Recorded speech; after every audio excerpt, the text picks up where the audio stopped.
All right, we're going to resume our meeting. We're back to the open session.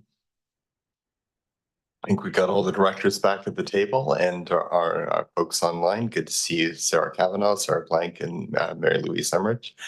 And begin by acknowledging, as we always do, that we're gathering today on the unceded traditional territories of the Comox First Nation, the traditional keepers of this land. And reading one of the calls to action, we are now at call to action number 50, equity for Aboriginal people in the legal system. In keeping with the United Nations Declaration of Rights, of the Rights of Indigenous People, we call upon the federal government, in collaboration with Aboriginal organizations, to fund the establishment of Indigenous law institutes for the development, use, and understanding of Indigenous laws and access to justice in accordance with the unique cultures of Aboriginal people in Canada. And then we have adoption of minutes. We have minutes from the board from May 28th for adoption. Moved, seconded. Anyone opposed? And that passes. And then board minutes from May 30th. Thank you very much. Anyone opposed? Seeing none. I have a couple of follow-ups from previous delegations.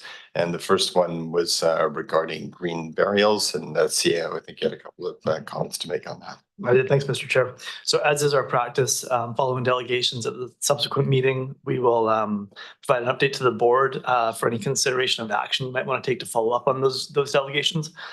In this case, the presentation from Janet Odell regarding green burials identified some interest in acquiring land for such green burials. CVRD staff doesn't see any further direction needed to us. There are many instances of land acquisition that the CVRD is interested in undertaking, whether it be on housing or parks or other such matters. And so CVRD staff don't see any further direction needed on this particular delegation. And then I can follow on to the second delegation if need be. So the second delegation was the Comox Valley Farmers Institute. And as you can see, we do have a recommendation presented here that would suggest we prepare a report on the implications of partnering with the Institute to apply for the Farm Credit Canada Agri-Spirit Fund, I believe, for purchase of some capital equipment. Okay, does someone care to move that recommendation? Moved and seconded by Director Grieve. And anyone opposed to that? Oh, sorry, I should ask if anyone wants to speak. Director Morin, sorry. Right, thank you, Chair. So obviously this is already in the works. I'm just trying to remember when, was it the fall that they were expecting word back? I guess I'm just curious about the timeline, if this recommendation allows enough time for the report to come back and all of that. It does. If I remember right, the application had been made and the Institute was able to submit this support from the regional district afterwards, and then it would be a fall announcement. Okay, great. Thank you.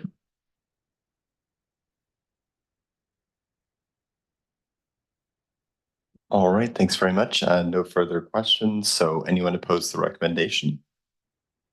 And that passes unanimously. So in delegations, we have an update on the Comox First Nation treaty process.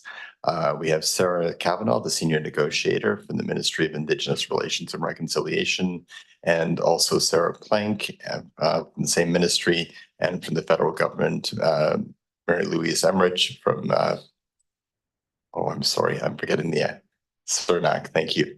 Another one of those acronyms you can say as a word. All right, and I'll hand it over to Sarah Cavanaugh. Thank you. Okay, thank you. I'm going to put up a presentation. Lisa, can you please enable my ability to share? It's saying it's disabled.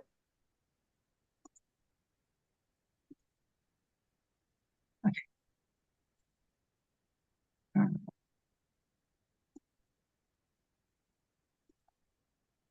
Here we go.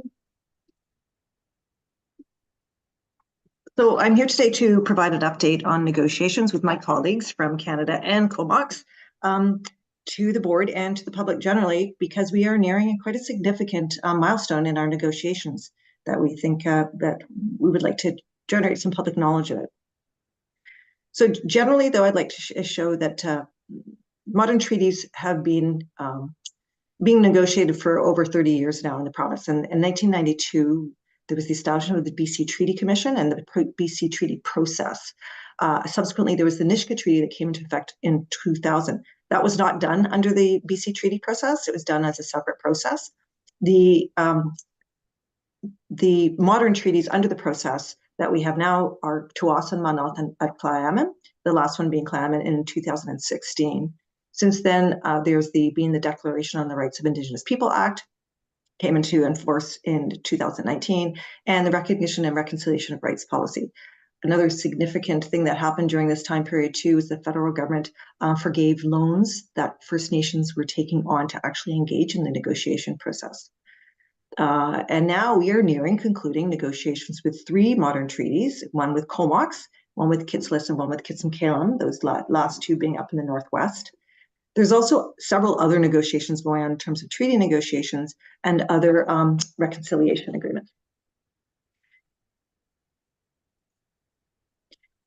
So treaties are tripartite, so Canada, Comox, and BC negotiating this agreement. They're comprehensive agreements, and they are constitutionally protected.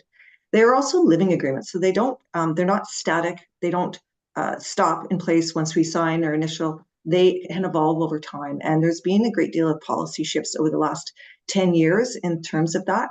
So we have recognition of rights within the treaty, but there may be cases where rights exist now that we're unaware of, and we have processes now to incorporate those into the future, into the treaties.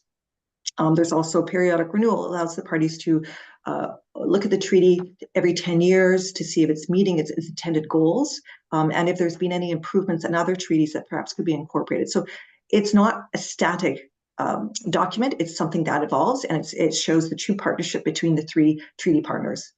It covers land and jurisdiction for the First Nation, for Comox in this case. It has self-government in it. It sets out natural resources in terms of water, forest resources.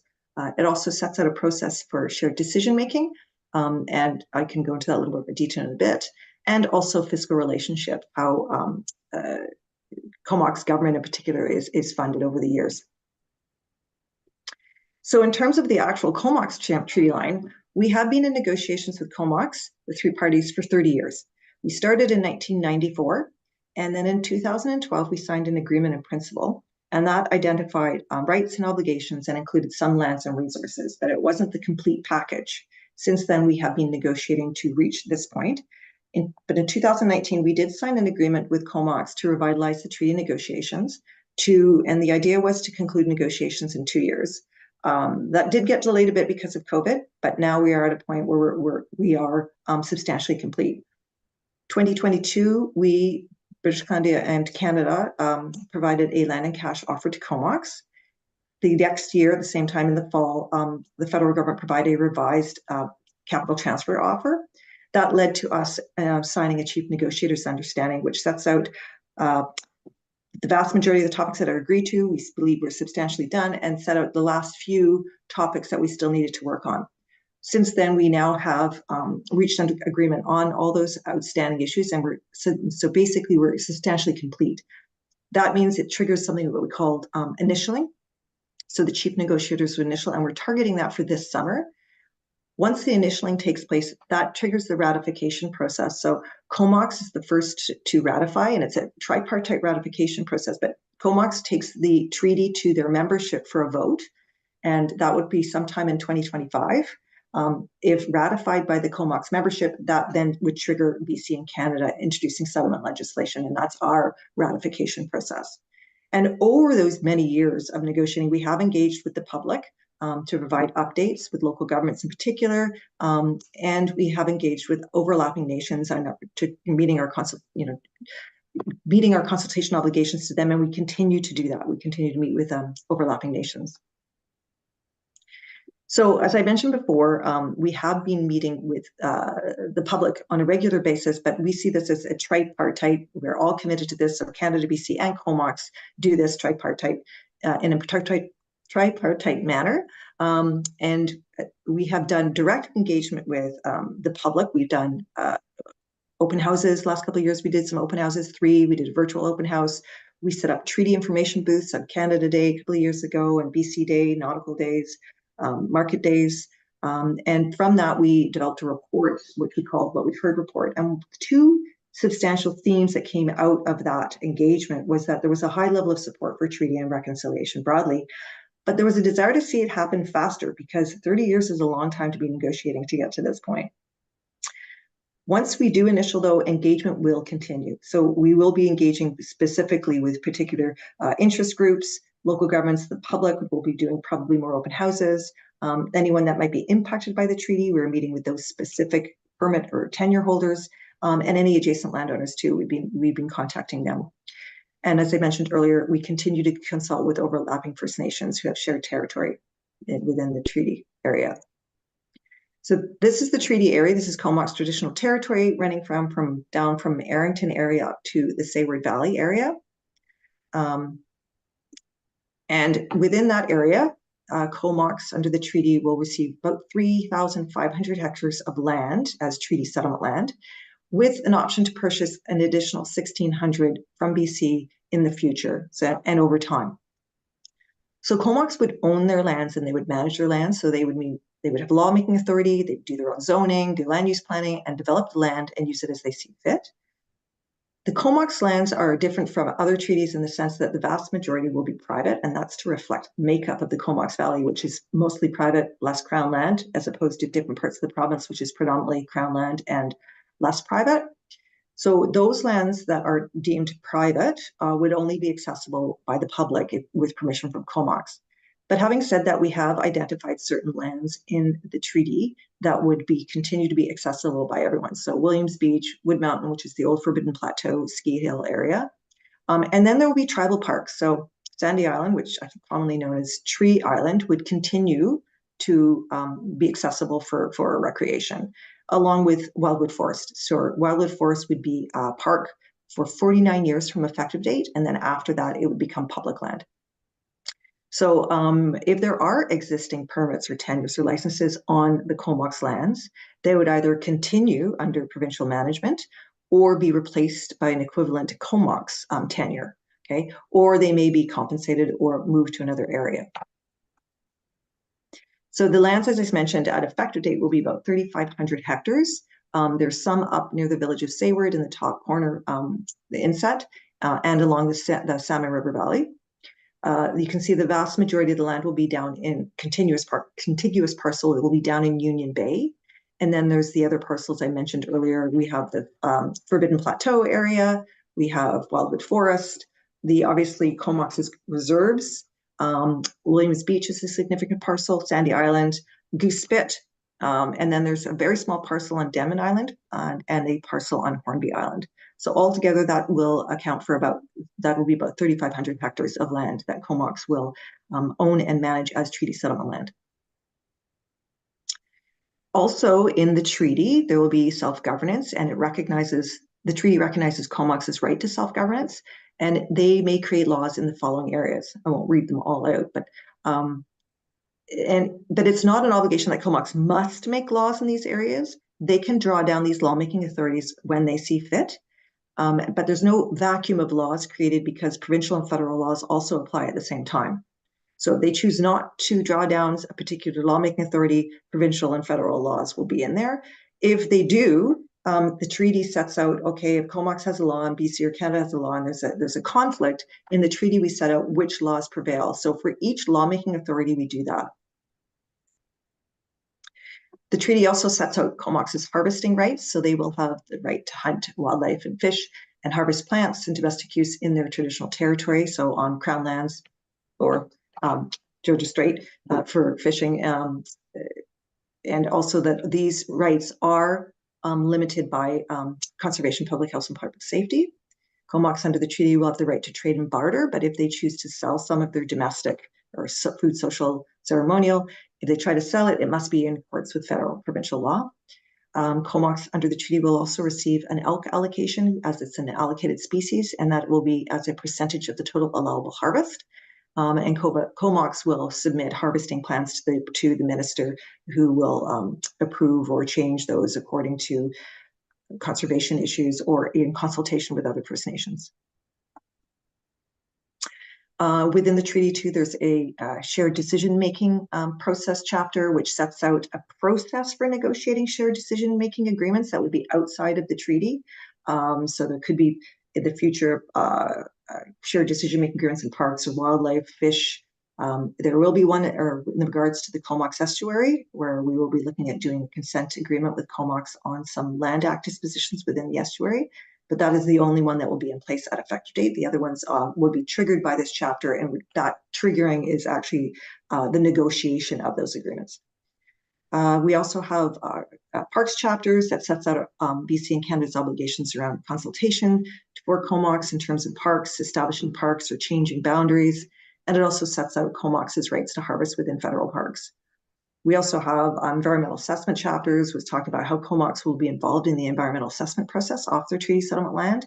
And within their treaty settlement land, they'll have lawmaking authority around environmental assessments and management. And things like how water is used and licensing. Because under the treaty, they will also have a surface water reservation based on various streams and rivers, and they will also have groundwater reservations, which they can then apply for licenses against to be applied. And all that would be subject to available flow and environmental flow needs. Also, the treaty will set out a forest chapter, and it talks about Comox owning the forest resources and being able to access timber off their treaty lands under a domestic use, a domestic harvesting agreement with the province. So we are looking at initialing in this summer coming. After that, more public information will be available. That initialing will trigger the ratification process, and Comox intends to take the treaty to their membership in 2025 for a vote. If that is successful, then BC and Canada will introduce legislation in 2026-27, and the treaty could come in effect by 2028. And throughout this process, we will continue to consult with neighboring and overlapping First Nations, and we'll continue to engage with the public and interest holders who may be impacted by the treaty. So this lot of information will be forthcoming, but if people have specific requests, they can either sign up for treaty updates at the website there, or they can email to the specific email address that I've included in there, and we'd be happy to respond to questions that come forward. Thank you. That's my update. Great. Thank you so much, Sarah. And I just wanted to, I should have mentioned earlier that also in the room we have Melissa Kwok, sister of the treaty team from Comox First Nation, and Sheridan Barnett, the Director of Intergovernmental Relations. So many people with hands on this process in the room. I'm wondering if there are any comments or questions by directors. I see Director Hillian. I'll pass it over to him. Thanks, Chair, and thanks very much for the presentation, Sarah. I think this gives the public a glimpse of the complexity of the treaty process, given both the length of time and the number of areas of jurisdiction that need to be sorted through. I'm wondering if either you or Mary Louise or someone, Sheridan or Melissa, would like to comment on just how much work has been involved, the numbers of people, the frequency of meetings, and the effort that it's taken to get the process to this stage. Well, it has been a 30-year process. And this last, oh, sorry, Melissa, I didn't mean to cut you off. No, I couldn't you see go, that you had. you go, No, you go. It has been a 30-year process. It's been an enormous amount of work has gone into this. And people, you think of just the treaty, the body of the treaty that sets out, but all the work that goes into including those appendices, the maps, identifying interests, identifying, access roads, huge amount of interest. We have a massive team working for us back in the provincial government, supporting us with this work. It's been a monumental amount of work. And it's a very complex agreement. And we've just dipped our toe into it today, and hopefully more information will become available in the near future for the public to ask questions about. But at the end of the day, this treaty will be close to 1,000 pages. I think it's going to be 800 to 1,000 pages when we look at the appendices and the actual body of the agreement. So yes, it's been an enormous amount of work, but it's also been, I think, the work that we've done at this table is astounding. In the last couple of years, we've made some significant movement and ground, and we've broken ground on this treaty in particular, I think. So kudos to everyone who's been involved, because it's been a lot of work, but it's been very satisfying in the sense we're seeing big shifts. I was going to speak, but maybe I'll see if Marie-Louise wants to speak on behalf of Canada on that before I do. Thanks, Melissa. So I agree with what Sarah was saying. We've been negotiating this treaty for 30 years, and there's been a lot of team members who have supported this work, some team members who've passed on, especially on the Comox side, where they were really advocating for things in the treaty that are now there. A lot of careful work has gone on in the background in terms of legal review, policy analysis, to make sure that the treaty as a whole works and that it holds together, and that it really will be of benefit to Comox, to the people in the Comox Regional Valley, in the province of BC and in Canada. And so a lot of thought has been put into this treaty to make sure that it will actually benefit a large number of people that will be impacted by it. Thanks, Melissa. So for some perspective, I know we keep saying it's been 30 years of negotiations. I personally would like to say I started learning about this when I was 12 years old under the leadership of my grandfather. So for me, it's like life's work, right? When we are talking about this initialing, we're talking about something that I've been holding my breath for since I was a young teenager. And to see now that we're at a place where it's actually going to happen is really surreal for me. I keep feeling like something's going to happen that's going to prolong this another 5 or 10 years. And it's hard for me to believe that we're actually going to get here, or we're getting to where we need to be. And over that 30 years, I know myself and Councillor Hardy can attest to, as Councillor Hillian was mentioning, a lot of changes, not just changes on how we approach treaty, but, you know, the changes within our own governments. We had a steady government in Comox for almost 20 years under this treaty, moving it forward as far as they could go. We have had multiple changes in our own government. We've had multiple changes on the negotiating table from the BC and Canada side, even new faces from the BCTC. Every time that happens, it's like starting over again. So to look at where we are now, it's pretty incredible what we've been able to do with the very dedicated team we have on both sides. I know, for example, Marie-Louise has only been at the table for about a year or two, but feels like forever. And it's exciting to have her here and help us push all this through. So as far as it actually coming to something that's real, I think as a member, I'm still trying to grasp the realism that this is actually going to happen. So but when we talk to members, I think the most important message that I've been saying over the last couple of years in public engagement is, as much as this treaty is for our people, it's for everybody in the Valley. As was mentioned by Councillor Hardy, we're going to bring jobs, we're going to bring opportunities, we're going to bring housing, and it's going to be a whole new era for the Comox Valley and for the Comox First Nation and everybody who's involved. We have approximately 345-ish people, and you've seen the amount of lands we have and the amount of opportunity, and there's no way, if we put every single person from the 1-month-old babies to our elders in the hospitals, our 87-year-old oldest elder, to work, we'll never be able to fill all the opportunities. So I really stress that this is opportunities, this is a treaty for everybody.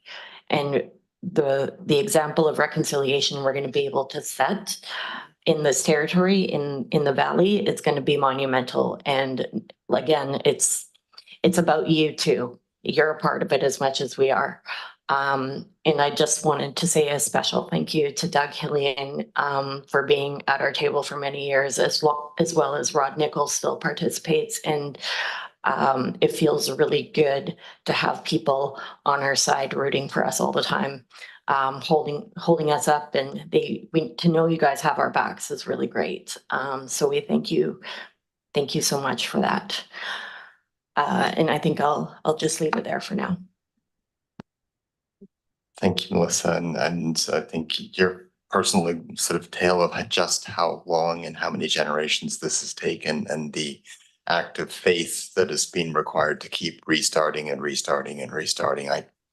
And it is an opportunity for the whole valley. And you mentioned the economic opportunities, but it's an opportunity for respect and justice for communities to, yeah, it's a big moment for us as well. And you have the CVRD's full support in whatever we can do to keep help moving things forward. Director Morin. Thank you, Chair. Well, it's hard to ask my question after that. It was very, yeah, that was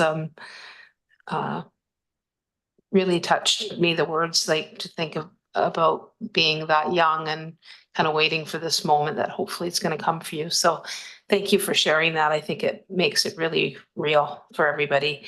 My question was around the public engagement. I know we've seen folks down at I think the July 1st and different events at booths and things like that, but it might be helpful to know just the types of ways that you're going to engage, and maybe just to give a little hint of what that's going to look like in the future. I think, well, Sarah can elaborate on what I have to say, that we are going to continue to engage. We are sending out letters to anyone that might have adjacent properties, trying to ensure that their interests are met around access. We are going to continue to meet with interest holders that may be impacted by the treaty. In terms of more broad public engagement, we're going to be looking at probably doing some open houses again in the future, and some probably, to be more accessible, some virtual open houses, because I think people like that access too. Yeah, and then we'll be doing some specific targeted engagement with groups so that they know what's going on, recreational groups, that type of thing.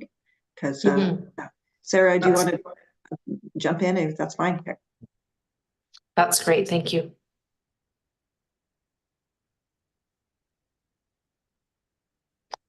Right. Seems seeing, does anyone else like to speak before we? Dr. Hillian, please go ahead. Thanks, Chair. I just want to express my gratitude to the board for giving me the privilege of sitting at the treaty table this past several years and bearing witness to the process. I want to acknowledge the incredible hard work that has been done by all of the participants. I want to acknowledge the persistence of all the participants, and in particular, the persistence of the Comox people who have been working on this for generations. We cannot go back to the way it was. We cannot undo the legacy of colonialism and all the horrors that that has brought. But what we can do is start a new beginning with real partnerships, government to government, nation to nation. And we can, I believe, promote this process to our communities to let people know that this is good for all of us. A strong Comox First Nation benefits the entire Comox Valley, the people of BC and the people of Canada. And I believe that this is one of the major pieces of work of our time in government. And I think it will be a privilege for all of us to see this treaty come to fruition and the Comox people come into their own as a nation with land and title and rights and economic development and all that comes with that. Thanks so much. I'd like to invite Melissa and Sheridan to say any closing comments to build on what Director Hilliam has said, but please do.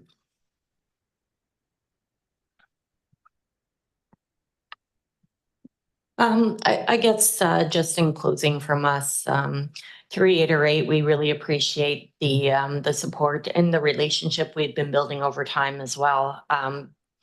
As I mentioned, I've been doing this for far too long for my age, but at the same time, I remember, when I was on council, sitting with a lot of these folks, trying to learn about each other and build a relationship, learn where we're going together, build a vision for our territory and for our valley together. And we did that work and we've been holding strong on it. From what I can see, that legacy work has been carrying on through the various elected councils from all of our side. And I really appreciate that because that's how we take care of our people here in the Valley, not just Comox First Nation, but all the people in the Valley. I want to recognize that, you know, what Comox is doing is very historical, as mentioned. We are becoming a third order of government. That's a big, big deal. That's taking on a lot of responsibility, but we're ready for it. As far as I've worked with a lot of other nations, and there's a lot of nations who are ready for this as well. But Comox is really taking the lead and digging in to make sure that we are ready to jump into this with 2 feet. And we are. There has never been a nation as ready as we are for this treaty. And when it happens, there will be a big celebration and everybody will be invited. So Imat and Gaelic Isla, and thank you all so much for having me here. And I appreciate your time. Thank you. And what a beautiful way to close this part of the discussion. Everything else is going to feel relatively unimportant that we talk about. We do have to finish the rest of our meeting. Please, you're more than welcome to join if you and stay for the remainder. And thanks to our guests online for taking the time to explain this to our community. Your work has been invaluable. Oh, okay.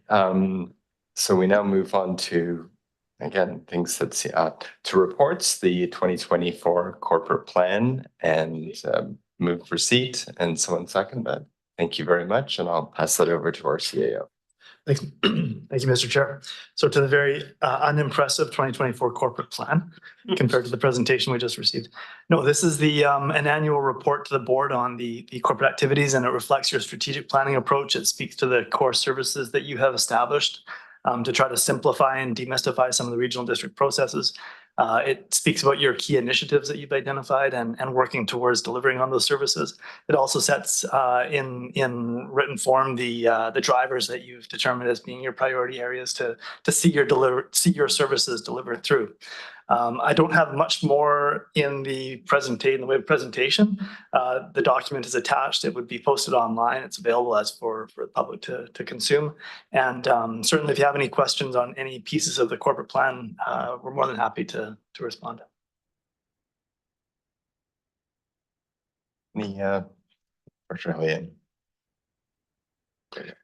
Thanks, Chair. I think our chair and our CAO are far too humble.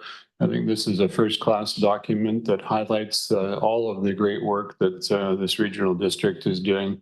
I really like the layout, the graphics, the infographics that show the different programs and service areas. And I think we can all be proud of this as a document that goes out to the public to highlight the work of the regional district. Thank you.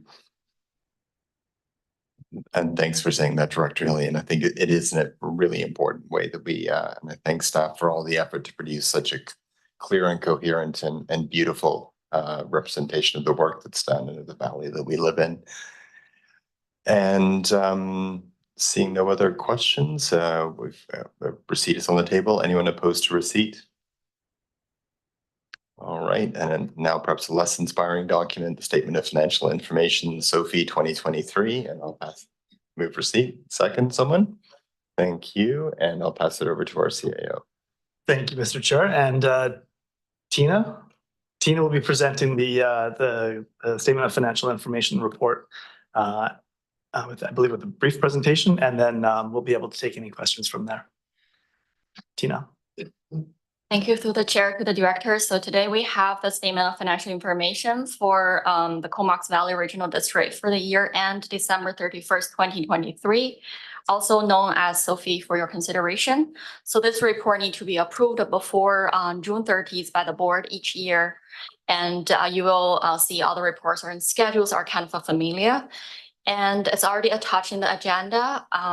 As required by the Local Government Act and Community Charter, the Sophie reports include the audited financial statements, which are same with the statements the board approved by on the May 7th of this year.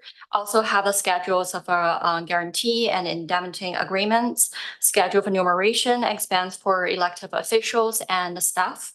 a schedule for severance agreements, a schedule of payments to suppliers for goods or services, also the schedule for grant payments. So once the report's being approved, we will post the signed reports on the CVRD's website, also forward to the province to complete the 2023 financial filing requirements. So this is a kind of familiar reports for most of you. So I will leave with that and happy to answer any of the questions you may have.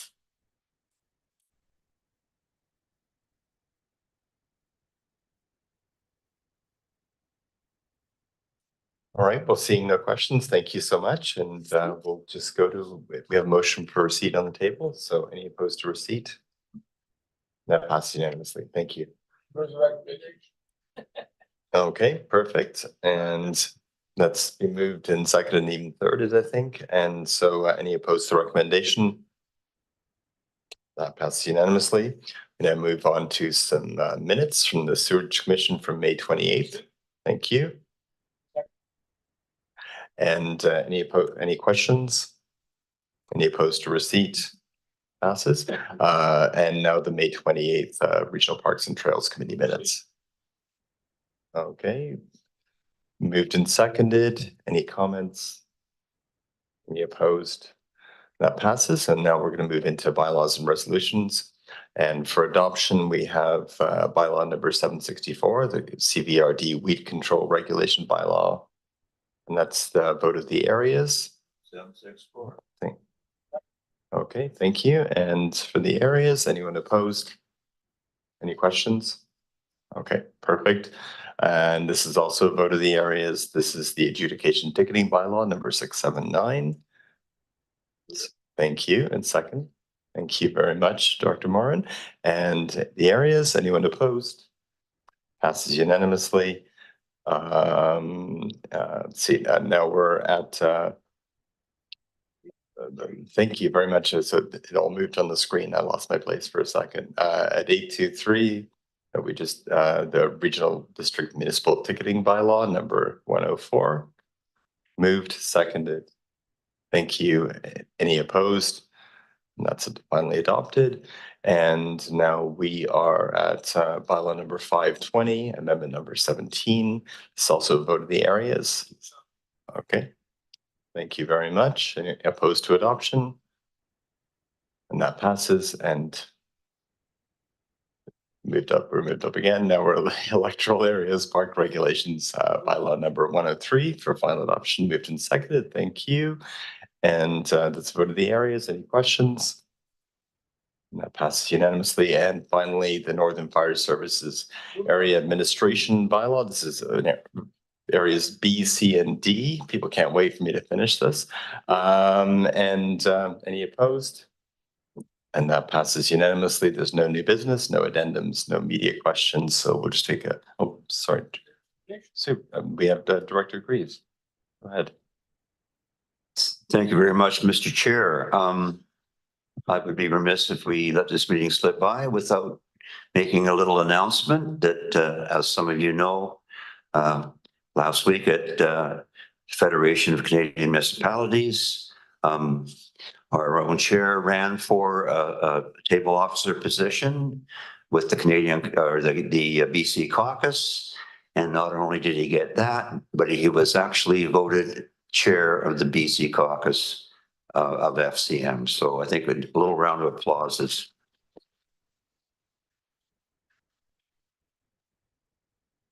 Very much, and I appreciated your support along the way, Director Grieve, and everyone else who was here from the Valley. So yeah, thank you very much. And with that, well, I will move to Director Hardy.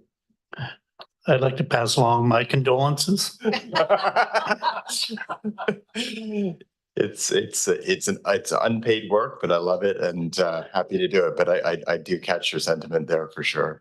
All right, so I think we're all ready to terminate. Any opposed to that? Perfect. All right. Thanks very much, everyone.